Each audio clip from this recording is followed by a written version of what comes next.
Next wave of law enforcement on site were two detectives. The first man I had never seen before, but the second one, Dell, I knew as well as I knew myself. We had been friends, best friends, when I was in the Army. Since running was not a with broad shoulders, a wide chest, and long legs. Looking at him, I waited for the expected pain to come, and when after several minutes I still felt nothing, I had a moment of clarity. Even betrayal succumbed to time. When the cop pointed me out for both detectives, since I had been the only one outside during the attack, Dell turned and jolted.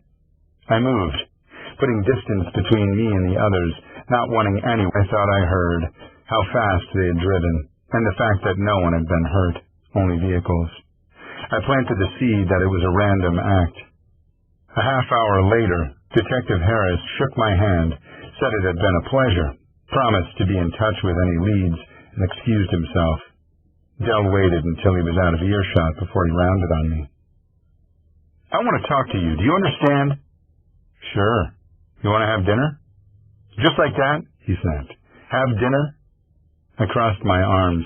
I didn't care if it was telling or not, all that body language crap.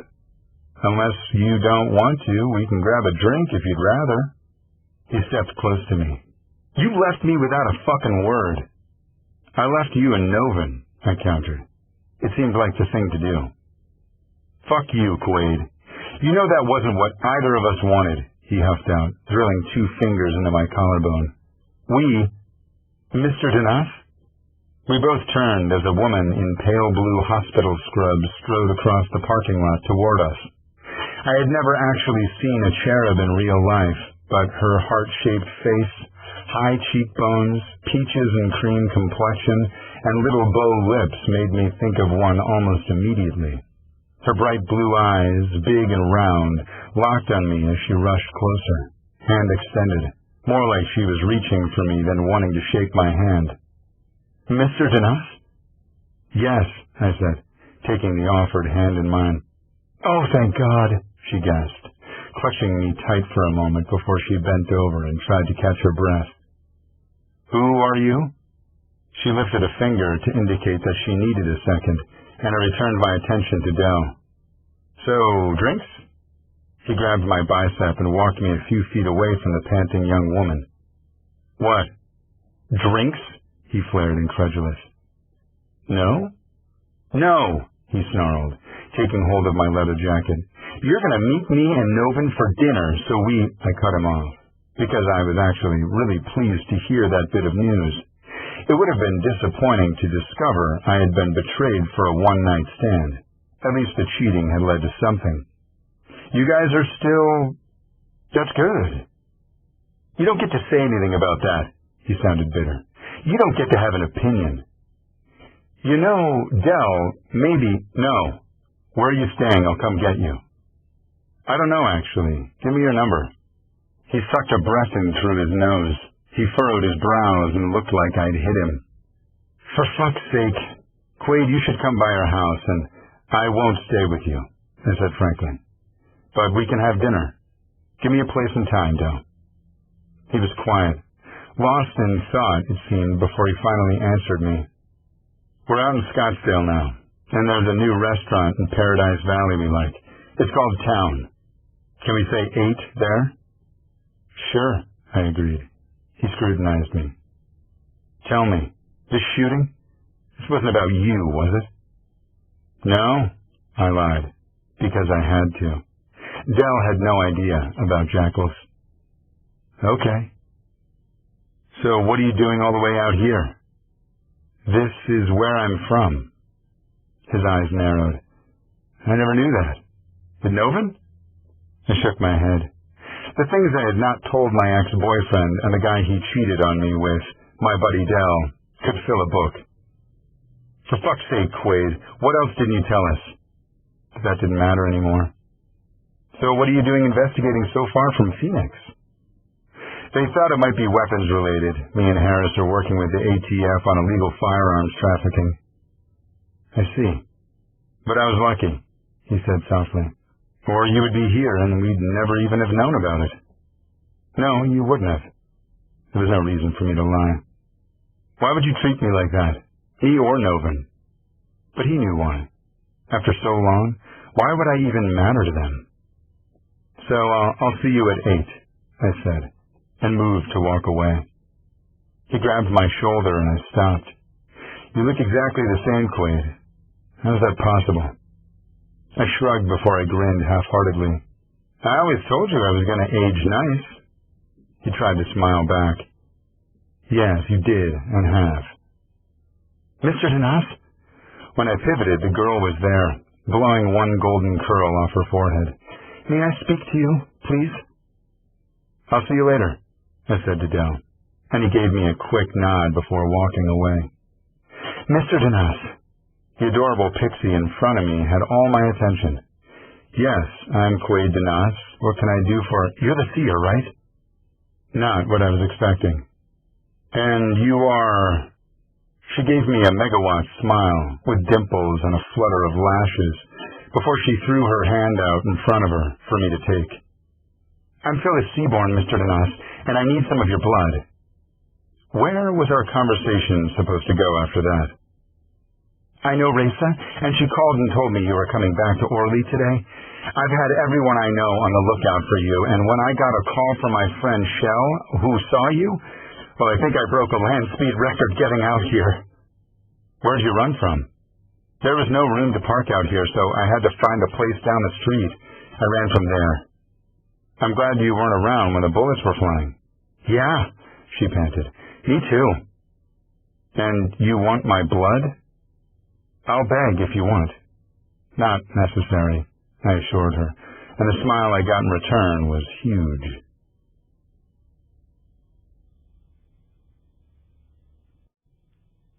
Chapter 10.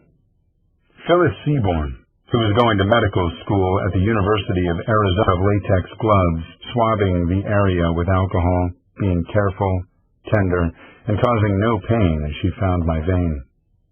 And then later on, I got a call from her friends, saying they couldn't find her, and they lost her in a club.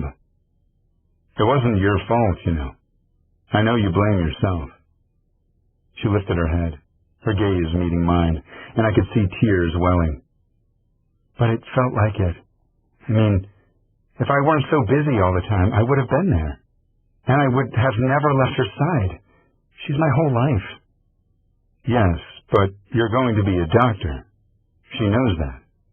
I bet it's one of the things she loves most about you. She smiled through her tears.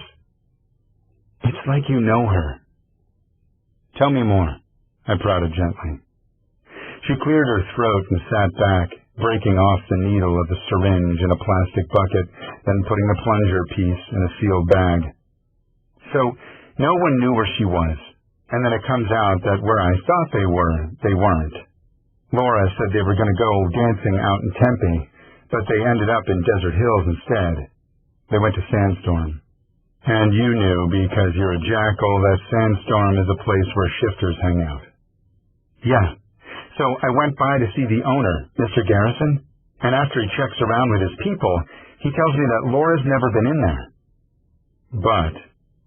But I have a nose, right? And I know my girl Scent. She's been with me 3 years. What did you do? I went to my Alpha, and he went to see Mr. Garrison with some of my other pack members, and guess what? Lo and behold, Laura suddenly turns up. And when you got her back, that's when you found out she'd been bitten. She nodded quickly, tears running down her cheeks as I put an arm around her, the same one she'd taken blood from, and eased her close. She snuggled into my shoulder, and I heard her taking deep breaths, trying to calm down. 3 years ago. I'm sorry. We were too. But when Gus took over the pack after him, we were all pleased. Of course. Gus is a really good man. And when I went to him, even though Laura wasn't part of his pack, he claimed her as his and interceded with Mr. Garrison for me. And then later, when I begged him for some of his blood, just to try, he let me draw a vial even though he knew it would be no use. What happened when you gave her Augusta's blood? It put her into a coma. I'm so sorry. At least in the coma, her body's resting, not trying to annihilate itself. I guess that is a kind of blessing. She was quiet and still for long minutes, and I sat beside her, not making a sound, just being together in silent communication. I missed home. I missed the snow and the smell of the sea and wood burning in the fireplace. I missed the lemon polish on the floors, the sounds of the clocks in almost every room of the house. Okay. Hey, your sister's really excited about you taking back your pack, she said out of the blue. It's not my pack. Her voice cracked when she said, but it will be. I didn't want to argue with her. So, you know my sister well? Yeah. She knew all about Laura, and she promised me you would help. She should have just told me to come find you while I was here. I asked her not to, she confessed. I didn't want you to maybe make up your mind not to help me beforehand. I thought if I saw you face to face that you couldn't say no. I wouldn't have said no anyway, I assured her. Yeah, I know that now, but Raisa wasn't all that sure about you when she left. She was worried that maybe you wouldn't come since you didn't owe her or the pack anything. That makes me feel like crap. It shouldn't, she sighed. I know how things went down. Everyone does. You got tossed out, and no one said anything about it. No one stuck up for you at all. It was a long time ago. Yeah, but still, because of that, Raisa wasn't sure how you were going to be with her. I wanted to ask you myself, and I'm glad I did. Well, good. I'm glad to help. May I ask what you're doing here? I'm going to meet the beta of my old pack here shortly to make arrangements to fight the alpha, Ray Garrison. Don't call him the alpha. It's an insult to all the rest of them. He's horrible. And honestly, you're the only real alpha around here. That's the whole fucking problem. Everyone is used to the title, but there's a bunch of betas and omegas leading packs now. And no one knows what the fuck they're doing. I don't either, I admitted. At least you're honest. I don't know how helpful that is. The difference is that it's ingrained in you to care for everyone in the pack. You want to keep everyone safe. You want to protect and guide and nurture, and you'll annihilate anyone or anything that threatens your pack. That's what we're missing, the example of family, of what a pack is supposed to be. Maybe it's not really needed. Or maybe it's absolutely vital. Her intent gaze locked on mine, made me smile. So, you'll let me know if the blood works, won't you? I will. I hope it does. I'm sorry the bite attacked her immune system instead of turning her. Most people's bodies accept the change. The girl continued sanity. I could think of no argument to make to her that she'd accept. I hope to see you again before I leave, I said sincerely, sliding off the tailgate. I'll bring Laura to see you. Good. And she leaned into my arms. I held her. On the way to see the beta with Tucker and Garrett, I called Roman. He picked up on the first ring, so I didn't have time to question the intelligence of my decision. To think better of calling a man I was supposed to be distancing myself from. Quaid? He sounded hopeful. How are you? Better now. How are you? Well, it's been quite the eventful morning. In what way? So, I explained about the pack members and the shooting, my blast from the past, and the doctor with the girlfriend who was fighting the bite, and how I was on my way to see Reno Santos. Someone tried to kill you? Of course, that was the part of me. I'm here. Are you hurt? He sounded scared. No, I'm fine. Are you sure? Positive. That's very good news. He sighed, calming, and then said, Oh, what? Oh, I just processed what you said a minute ago.